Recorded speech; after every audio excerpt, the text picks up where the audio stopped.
கனி அவர்களுடைய தலைமையில வீடு எப்படி இருந்தது? அவங்க ரெண்டு ரோலும் ப்ளே பண்றாங்க. எனக்கு ஆக்சுவலா கன்ஃபியூஸ் ஆகுது. வீக்கெண்ட் எபிசோட ஃபர்ஸ்ட் ப்ரோமோ ரிலீஸ் ஆயிருக்கு. இதுல விஜய் சேதுபதி கனியக்காவோட கேப்டன்சி பத்தி தான் கேட்டுட்டு இருக்காரு. ஒவ்வொருத்தரும் ஒரு மாதிரி சொல்லிட்டு இருக்காங்க.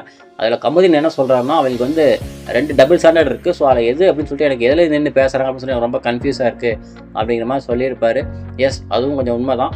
எல்லா வகையிலும் கொஞ்சம் கேப்டன்சி பெஸ்ட்டாக தான் பண்ணாங்க. பட் ஒரு சில இடத்துல ஒரு சிலருக்கு பார்ஷியாலிட்டி பார்த்த மாதிரி தான் எனக்குமே கூட ஃபீல் ஆகுது. ஸோ அதெல்லாம் கமுதினையும் சொல்கிறாரு. அவங்களுக்கு பிடிச்சவங்க அப்படின்ட்டு வரும்போது அதை ஒரு மாதிரி ஹேண்டில் பண்ணுறாங்க, மற்றவங்களுக்கு ஒரு மாதிரி ஹேண்டில் பண்ணுறாங்க. அப்படிங்கும்போது எப்படி நின்று எந்த பேஸில் நின்று பேசுகிறாங்க அப்படின்னு சொல்லிட்டு அண்டர்ஸ்டாண்ட் பண்ணிக்க ரொம்ப சிரமமாக இருக்குது அப்படிங்கிற மாதிரி கமுதின்னு சொல்லியிருக்காரு. பார்வதி இதை பற்றி நீங்கள் என்ன நினைக்கிறேன் அப்படின்னு சொல்லிட்டு எனக்கு வந்து சரியாக அண்டர்ஸ்டாண்ட் ஆகலை அப்படின்னு சொல்லிட்டு பார்வதி சொல்கிறாங்க.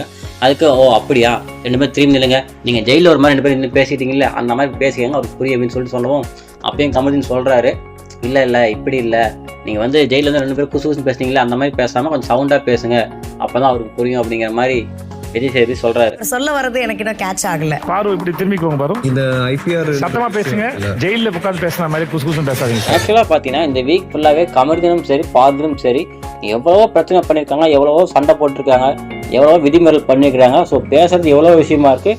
இதை கண்டிப்பாக விஜய் சேதுபதி கண்டித்து கேட்டால் மட்டும்தான் இது மேற்கொண்டு அடுத்த வாரம் தொடராமல் இருக்கும் அப்படின்னு சொல்லிட்டு நம்ம எதிர்பார்க்குறோம். பட் விஜய் சேதுபதி இது எவ்வளோ ஃபன்னாக கொண்டு போக முடியுமோ அவ்வளோ ஃபன்னாக கொண்டு போயிட்டு பேசிட்டு இருக்காரு. ஆக்சுவலாக விசாரிக்கிற மாதிரியே கண்டிக்கிற மாதிரி கூட தெரியல, சும்மா ஜஸ்ட் அட்ரஸ் பண்ணுறாரு. இப்படிலாம் பண்ணி சொல்லி அட்ரஸ் பண்ணுற மாதிரி தான் கொண்டு போயிருக்கிறத தவிர கண்டிக்கிற மாதிரியோ இல்லை திருத்தணும் அப்படிங்கிற மாதிரியோ எந்த இடத்துலையும் கொண்டு போகிற மாதிரி தெரியல.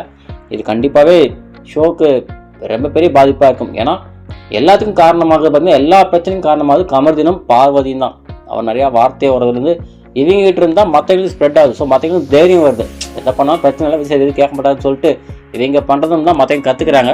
ஸோ இவங்ககிட்டே தடுக்காமல் ரொம்ப ஃபன்னாக கொண்டு போகிறது இன்னும் ஷோவை ரொம்ப ஒஸ்ட்டாக போகிறதுக்கு தான் வழிவகை செய்யும். வெக்கமில்லாத வேலையை பார்த்துட்டு வண்டி வெக்க மட்டும் வருது அந்த இதில் நீங்கள் வீட்டுல யாருன்னா நீங்கள் என்ன பண்ணிட்டு ஆதிரை உட்காந்து அவங்க பேரை சொன்னதுக்கு அவ்வளோ கோவப்பட்டு அவ்வளோ டிசிப்ளினாக அந்த ஷோவை கொண்டு போகணும்னு சொல்லிட்டு அவ்வளோ பேசினவர் இவங்க 2 பேரும் பண்ணுற கூத்துக்கு இவங்க 2 பேரும் பண்ணுற அடிக்கிற ஊட்டிக்கெல்லாம் எவ்வளோ பேசியிருக்கணும், எவ்வளோ கோவப்பட்டுருக்கணும், எவ்வளோ அட்வைஸ் பண்ணியிருக்கணும்.